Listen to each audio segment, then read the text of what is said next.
Bueno, muy buenas tardes para todos. Me alegra mucho verlos. Qué hermosa reunión, qué hermoso encuentro. Lindas formas que hemos escuchado de adorar al Señor. Hermosas expresiones de alabanza. Bueno, aquí al frente tenemos pan y vino como todos los encuentros dominicales. Todos sabemos que es una práctica de las iglesias cristianas reunirse y participar de un poquito de pan y de un poquito de vino. No es un invento nuestro, en realidad es una práctica que dejó instituida el Señor Jesucristo.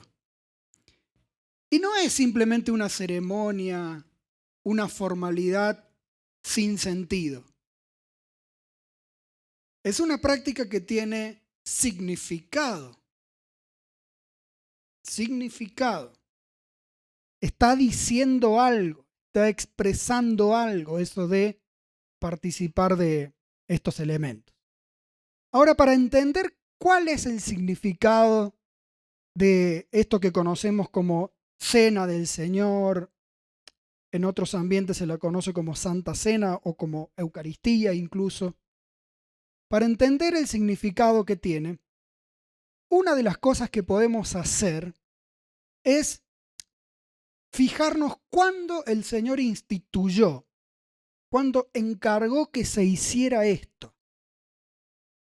¿En qué contexto o en qué momento Jesús dejó encargado a los discípulos que periódicamente participaran de un poquito de pan y de un poquito de vino? Vamos a ver Lucas capítulo 22 y en ese pasaje vamos a notar en qué contexto o en qué momento Jesús encargó que nosotros como seguidores o como discípulos suyos hiciéramos esto periódicamente. Lucas capítulo 22, versículo 13 en adelante.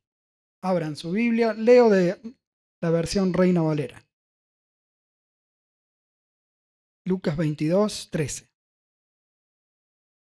Fueron pues, se refiere a Pedro y Juan, y hallaron como les había dicho Jesús, y prepararon, ¿qué cosa? La Pascua.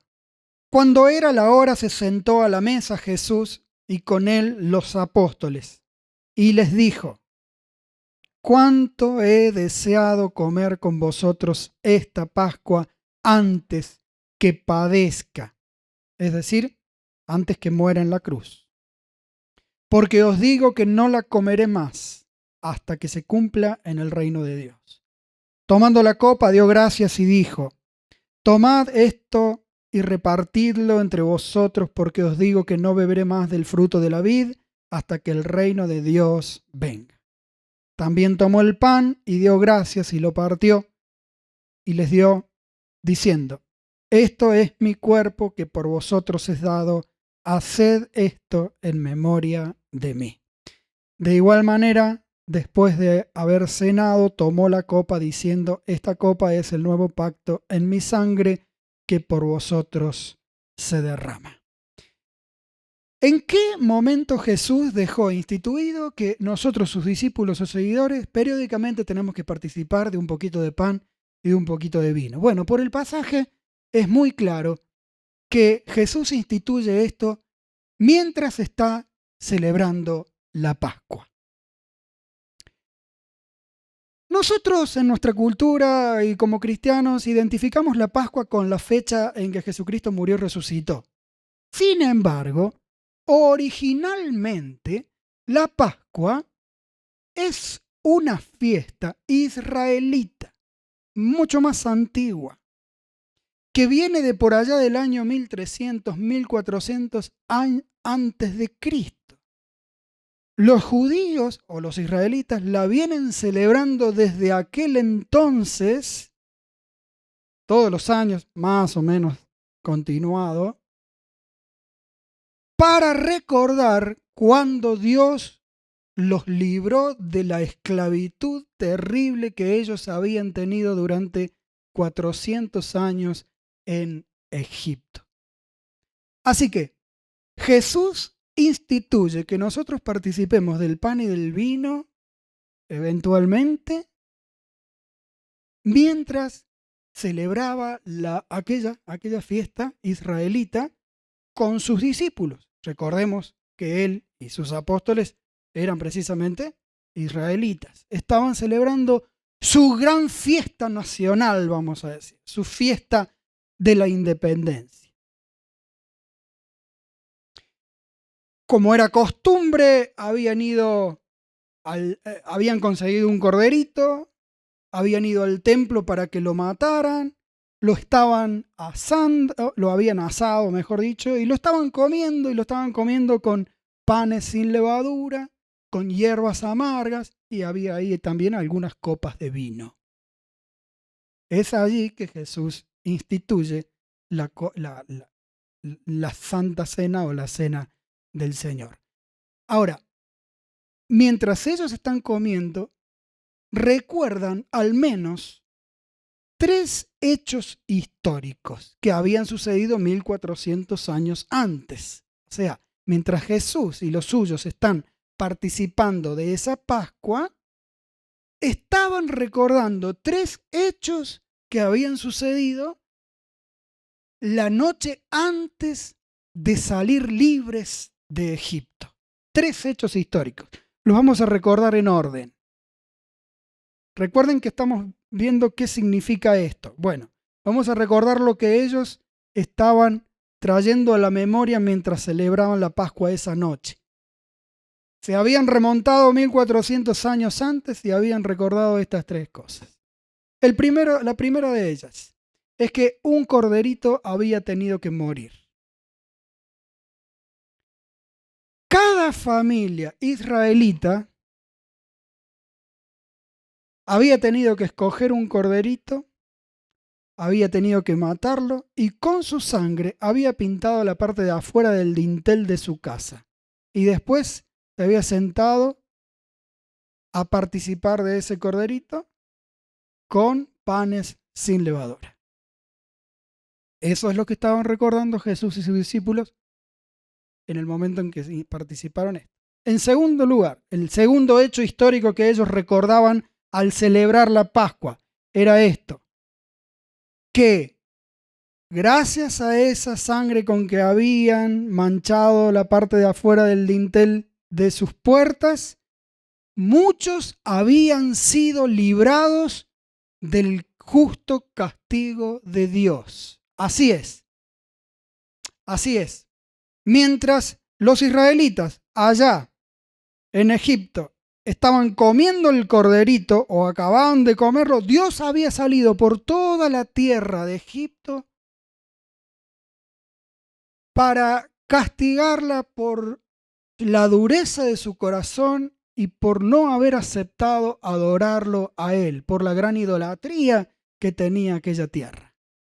Sin embargo, al pasar por las casas de los israelitas y haber manchada con la sangre el dintel de la puerta, no había matado a los hijos mayores, porque ese era el castigo con que Dios había salido aquella noche para castigar a la tierra de Egipto. Había salido a matar a todos los hijos mayores. Sin embargo, cuando pasaba por la casa de los israelitas, al ver pintado su dintel, no mataba a sus hijos mayores, sino que pasaba por alto la casa.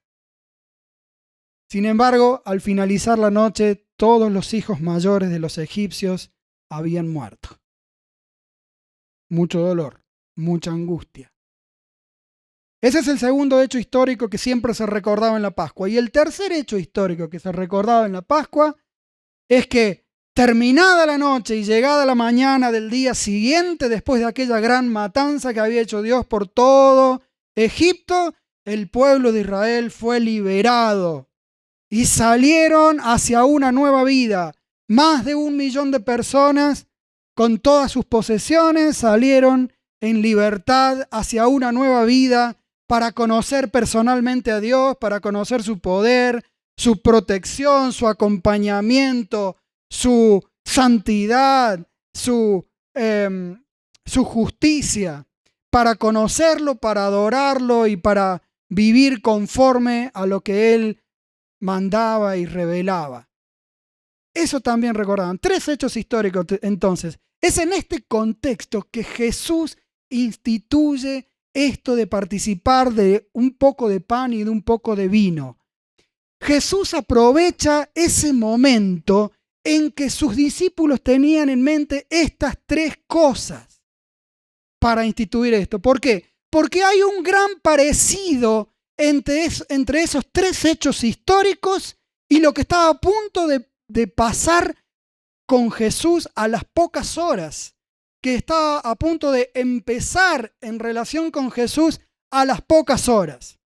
Así como 1400 años antes había tenido que morir un corderito, faltaba pocas horas para que Jesús tuviese que morir en la cruz.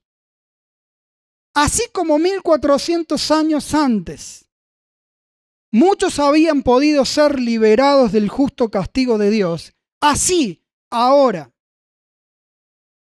todos aquellos que confían en Jesús como Salvador pueden ser librados del justo castigo de Dios. Y así como 1400 años antes un pueblo había sido dejado en libertad para vivir una nueva vida, también a partir de que alguien confía en Jesús como Salvador, es dejado libre para vivir una vida nueva, para poder abandonar todo aquello que lo esclaviza, todo aquello que lo ata en sus pensamientos, todo aquel vicio, toda aquella mala conducta, y poder ser librado también para poder vivir conforme a la voluntad de Dios, para conocerlo como Padre, para conocerlo como amigo, para conocerlo como Salvador, como justo, como bueno, como amoroso, como poderoso, y poder adorarlo y poder obedecerlo en todo lo que Él manda. Así que hagamos una recapitulación. Jesús instituye esto de que nosotros participemos del pan y del vino en medio de la Pascua, cuando se recordaba que un corderito había tenido que morir, que muchos habían podido ser librados del justo castigo de Dios y que había habido una gran libertad. ¿Por qué lo instituye en ese momento? Bueno, porque gracias a Él y gracias a su amor, Jesús estaba a punto también, como aquel cordero, de morir, de derramar su sangre. Porque desde ese momento en adelante, todo aquel que confía en que en Él y en esa muerte y en su resurrección hay salvación, queda libre para vivir una vida nueva, una vida conforme a la voluntad de Dios.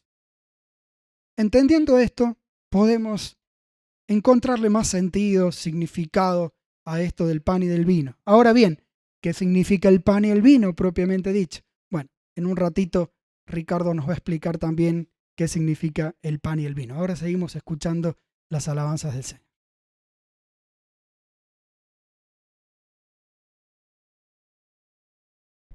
Hola, querida iglesia. Continuando un poco con lo que Diego nos comentaba recién.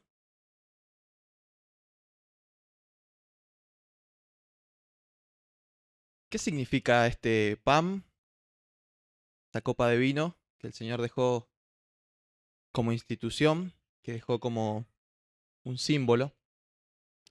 Y leíamos ahí en Lucas 22, que dice que el Señor tomó el pan, dio gracias, lo partió y lo compartió con sus discípulos. En ese tiempo no había COVID, así que no tuvo que desinfectarse las manos. Eso es importante, estuvo bueno.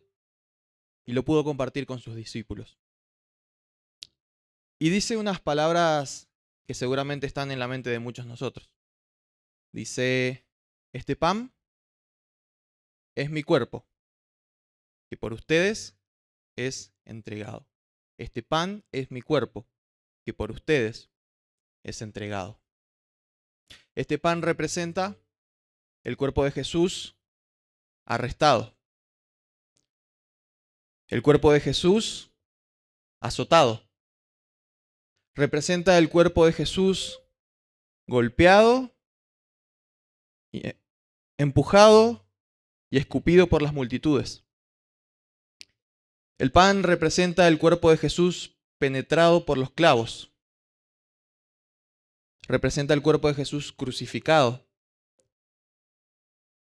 Representa el cuerpo de Jesús siendo observado mientras moría a cada minuto. Representa el cuerpo de Jesús crucificado. En resumen, como lo dijo él, representa su cuerpo entregado. Su cuerpo entregado en sacrificio por cada uno de nosotros. Y no es que el pan tenga algo en especial, no es que sea algo en particular. Fíjate cómo Jesús usa un elemento cotidiano, común y corriente y lo transforma en un símbolo. Y no porque, vuelvo a decirte, el pan que vayamos a compartir en un rato sea algo en especial, sino que es un pan que, al ser tomado por un corazón que se centra al momento de tomarlo en la obra de la cruz y en la obra de ese sacrificio que Jesús hizo, es un pan que en ese sentido cobra relevancia.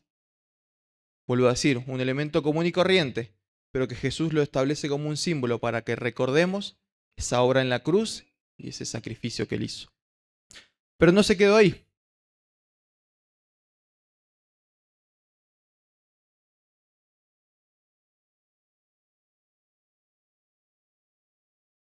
No quiso dejar solo un símbolo, quiso dejar un segundo símbolo.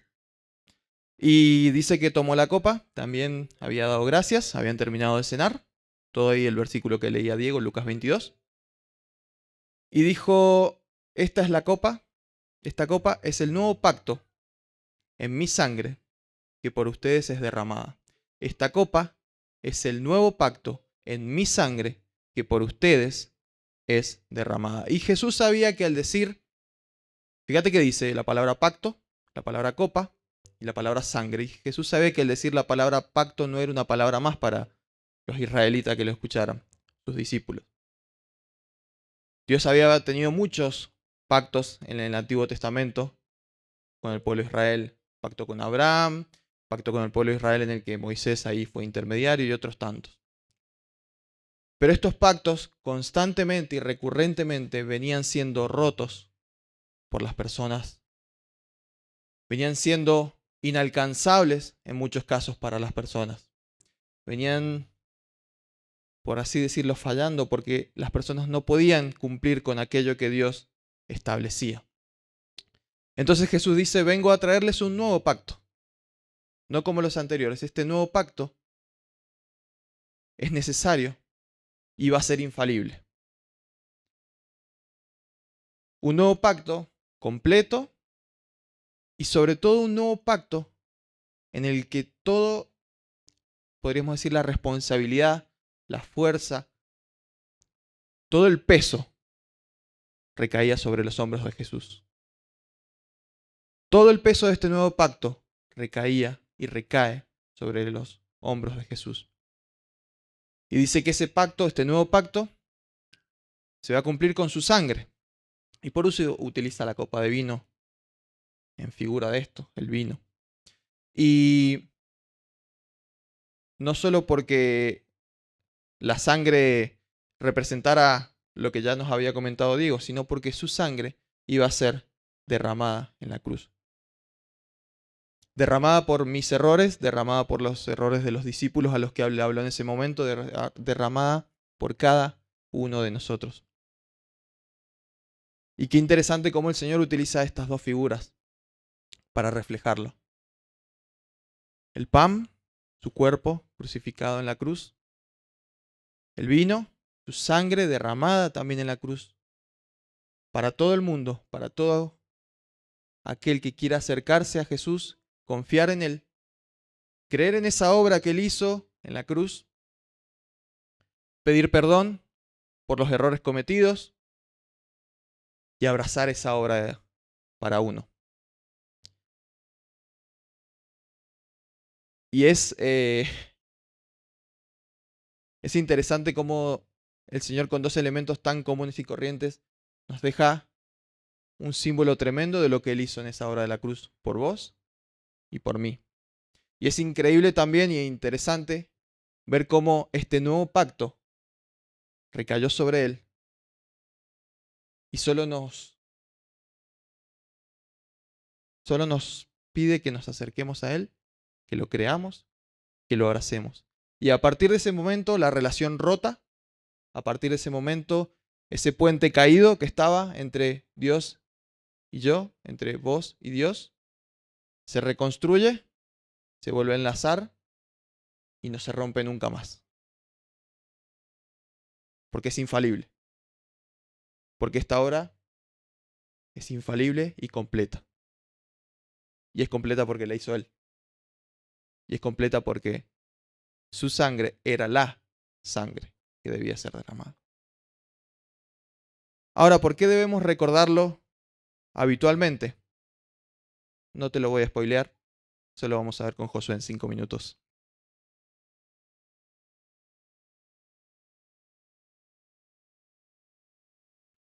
Buenas tardes. Qué lindo tiempo de comunión que estamos teniendo juntos en familia. ¿Sabes cómo celebraban los primeros cristianos esta ceremonia, esta celebración, esta cena del Señor? ¿Cómo hacemos nosotros cuando queremos pasar un tiempo de calidad con alguien en lo cotidiano, en el día a día, sin tanta organización o tanto protocolo? ¿Qué hacemos? Un café, nos juntamos a comer, a tomar algo. Y bueno, los primeros cristianos hacían eso, se juntaban a comer. Parece que los muchachos se habían tomado muy a pecho la idea de la cena del Señor en todo sentido. No tenemos cena esta noche, ¿no? No, bueno, está bien. Si alguien tiene el llamado a las artes culinarias para la próxima vez, podemos implementar. No, pero ¿sabes qué? No es curiosidad, no es casualidad que la cena del Señor, la celebración, el pacto que el Señor está estableciendo, además de coincidir con la Pascua, sucede en torno a una comida. En la época de Jesús, y en el Antiguo Testamento también, los judíos valoraban mucho el tema del honor.